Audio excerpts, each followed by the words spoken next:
Hi everyone, it's Ildi and I'm back with another true crime or documentary video review.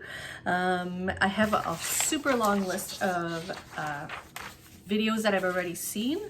Some of them I'll have to revisit because it's been a while.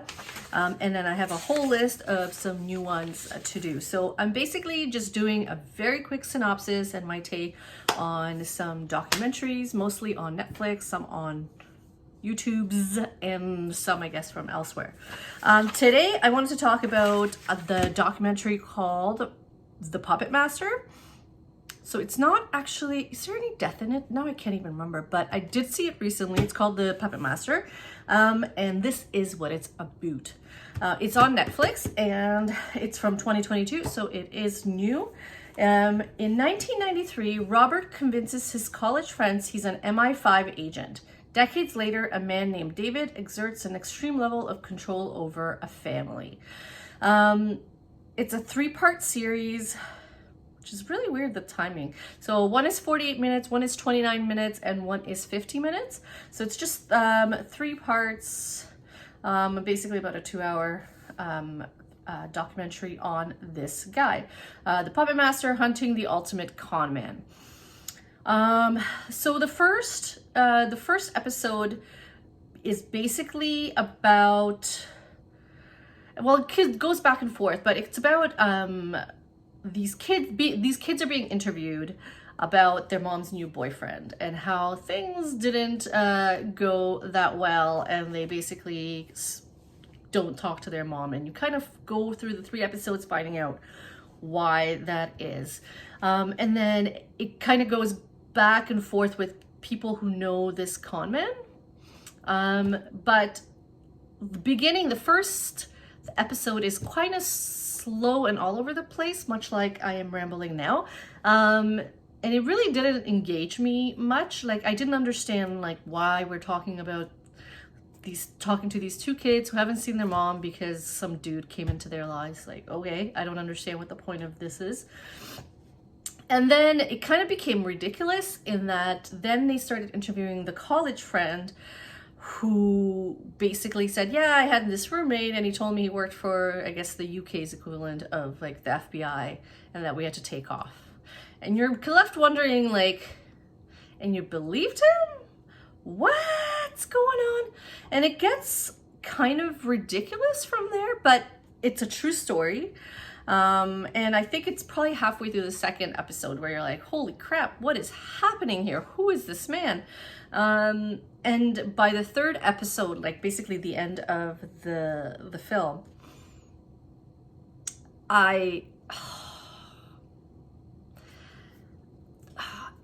conclusion is that it's not the best documentary. Like I said, it's a slow start. It kind of jumps from one thing to another, and it's a little bit confusing at first of like what they're trying to say.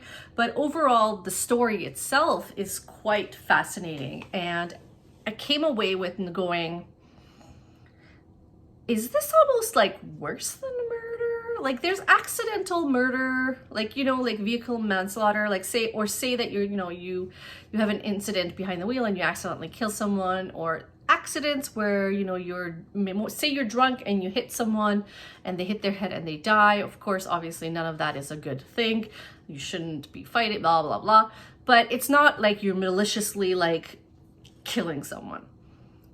This kind of con man ruse thing is narcissistic, pre-calculated.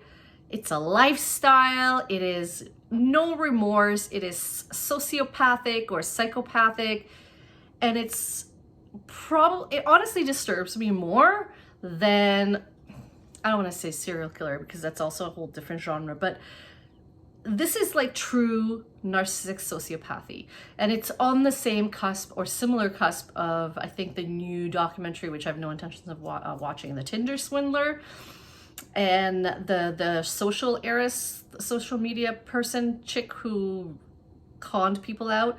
It's that kind of con mentality that irks me, and I know it's just, I was really angry at the end, and that I don't want to give away the ending, but it's just it was a very frustrating damn freaking video, mostly about content. In terms of the documentary itself, it was all right. It was formulaic, Netflix, sad at times, you know, a lot of talking heads, B-roll, blah, blah, blah. But it was a good enough story that, you know, even though at the beginning you're like, what's this about? You get gripped in, and it's pretty good. I don't recommend it if you get frustrated with not the best outcomes. If you need your happy ending, this may not be for you. But otherwise, yes, The Puppet Master, Hunting the Ultimate Conman, Netflix 2022 release. I would recommend it with those caveats. So it was all right. It was all right. Frustrated. All right, till the next time. Bye.